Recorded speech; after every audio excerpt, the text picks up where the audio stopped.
મહુવા સ્થગિત Gujarat housing board નિર્મિત ભવાની રેસિડેન્સીમાં ત્યાંના રહીશો દ્વારા ઉગ્ર આંદોલનની ચીમકી આપવામાં આવી છે।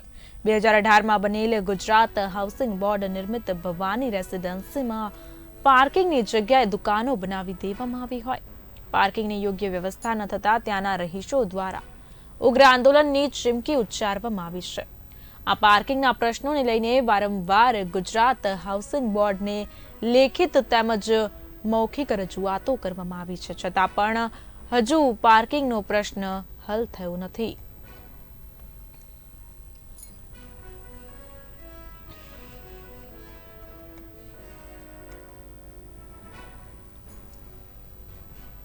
હવે આ ભવાની રેસિડેન્સીમાં 6 કુલ એપાર્ટમેન્ટ છે, એકમાં 56 મકાન છે। 56 મકાનમાંથી 4 બિલ્ડિંગમાં જે પાર્કિંગની વ્યવસ્થા છે તેમાં 50% પાર્કિંગ છે, બાકી દુકાન બનાવેલી છે। 56 ફ્લેટ ધારકોને એકને 2 ગાડી રાખો, લગભગ 25 થી 30 ગાડી અંદર સમાય।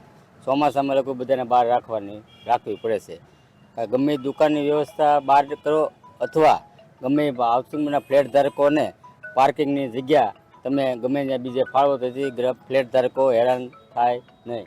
મહુવા શહેરમાં ગુજરાત હાઉસિંગ બોર્ડ નિર્મિત ભવાની રેસિડેન્સીના ફ્લેટો ઊભા કરવામાં આવ્યા છે, ત્યારે આ વસાહતોની અંદર અત્યારે પૂરેપૂરા ફ્લેટ ધારકો રહેવા આવી ગયા છે।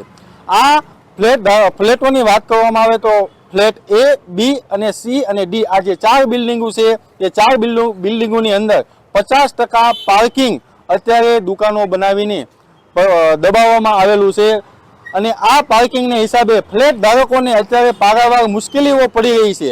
જ્યારે પણ આ બિલ્ડિંગોનું નિર્માણ થઈ રહ્યું હતું ત્યારે આ બિલ્ડિંગની અંદર કોઈ પણ દુકાનોનો ઉલ્લેખ કરવામાં આવ્યો નહોતો। ભવાની રેસિડેન્સી એસોસિએશન દ્વારા ઘણીવાર મૌખિક તેમજ લેખિત તેમજ ટેલિફોનિક આવેદનો આપવામાં આવેલા છે, છતાં પણ આનો કોઈ રસ્તો જડતો નથી। આવનારા સમયમાં ભવાની રેસિડેન્સીના રહીશો દ્વારા ઉગ્ર આંદોલન કરવાની પણ ચીમકી ઉચ્ચારવામાં આવી રહી છે।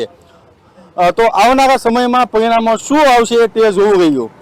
બી ઇન્ડિયા, દિલીપ ગૌથરિયા, મહુવા।